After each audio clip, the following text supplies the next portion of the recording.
Salam saudara-saudari yang terkasih di dalam Tuhan kita Yesus Kristus. Nama saya Yeski Sunyap, saya study di Semarang City dan hari ini adalah kita merenungkan firman Tuhan dari kejadian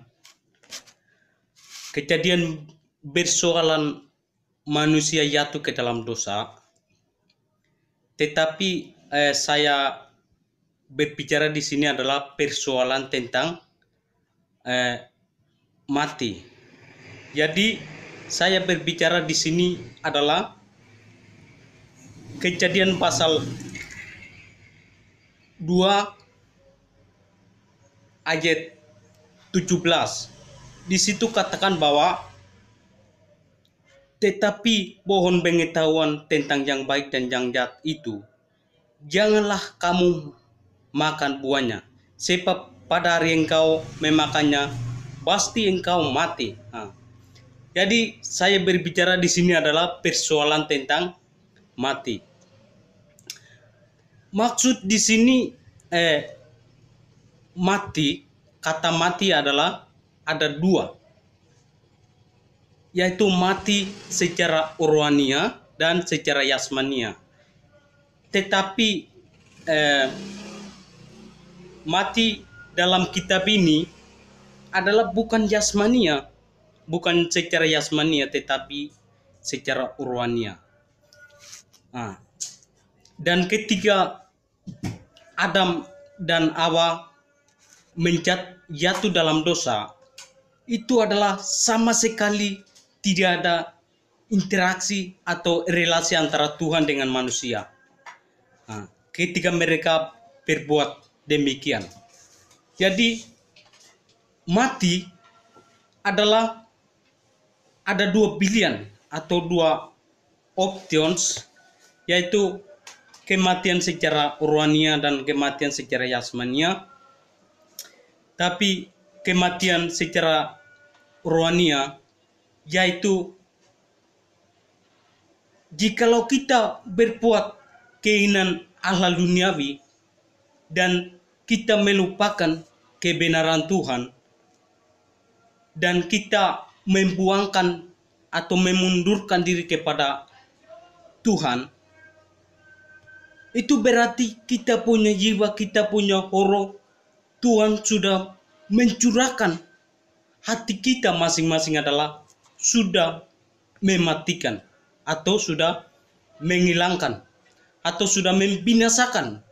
Jadi caranya bagaimana untuk kita waspada, untuk kita menjaga kita punya kejiwaan, kita punya roh yang Tuhan dicurahkan.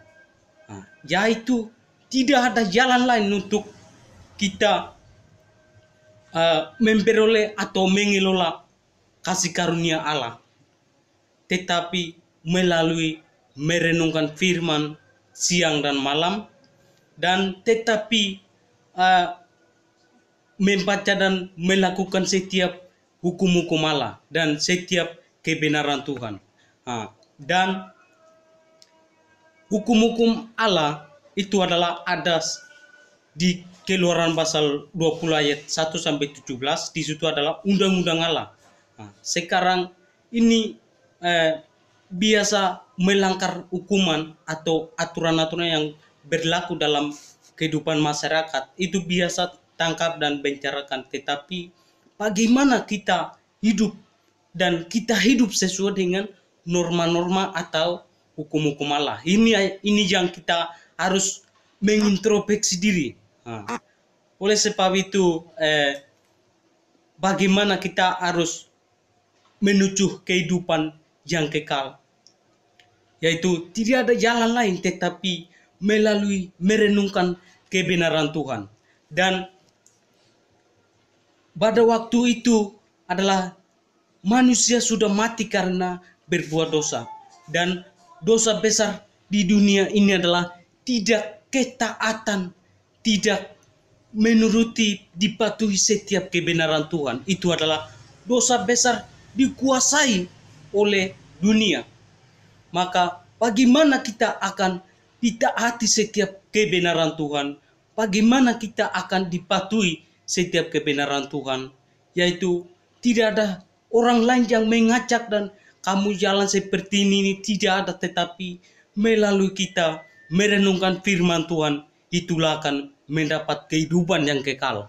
Maka itu saudara-saudari yang terkasih di dalam Tuhan kita Yesus Kristus, saya membagikan firman di sini adalah, dan pada waktu itu Adam pertama adalah dia menjatuhkan dalam dosa dan dia melanggar hukum. Tetapi Adam yang kedua, yaitu Yesus Kristus, untuk membebaskan setiap dosa-dosa kita, membebaskan setiap belenggu-belenggu atau setiap ikatan-ikatan dari dosa. Dan Jesus Christ adalah sebagai Raja yang Maha Kuasa.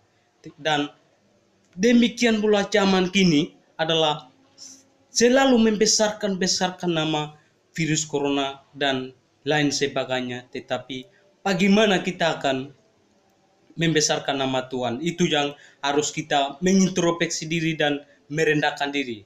Dan kita baca di sini adalah 1 Korintus pasal 15 ayat 45 sampai 48.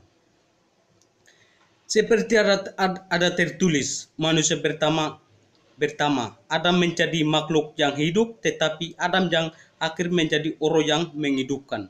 Tetapi yang mula-mula datang bukanlah yang rohania, tetapi yang alamiah. Kemudian barulah datang yang rohania. Manusia pertama berasal dari debu tanah dan bersifat jasmania. Manusia kedua berasal dari surga.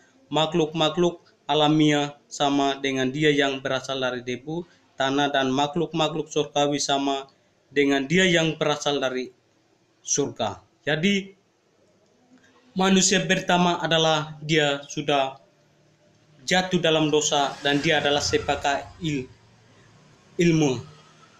Tetapi Allah yang mengutus anaknya yang tunggal yang luar biasa adalah Yesus Kristus. Supaya setiap orang-orang percaya atau setiap orang-orang yang beriman kepada dia tidak binasa, melainkan memperoleh kehidupan yang kekal. Jadi bagaimana kita akan memperjuangkan untuk kita menerima kehidupan yang kekal, dan bagaimana kita akan merenungkan bagaimana kita sekarang ini adalah saya berapa hari atau saya berapa jam untuk Tuhan, dan saya lakukan berapa jam untuk saya pribadi saya sendiri.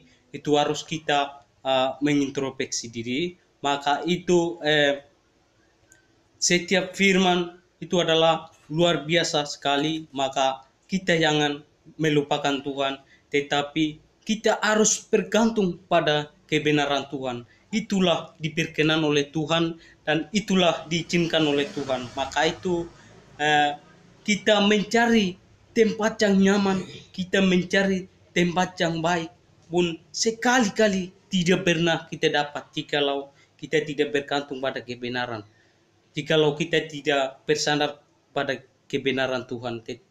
Tetapi jikalau kita benar-benar ikut di dalam Tuhan atau kebenaran Tuhan, pasti kita menerima kehidupan yang kekal dan menerima tempat yang nyaman itu hanya di dalam Tuhan. Oleh sebab itu saya bagikan di sini adalah firman itu saja, dan kiranya Tuhan Yesus memberkati kita semua.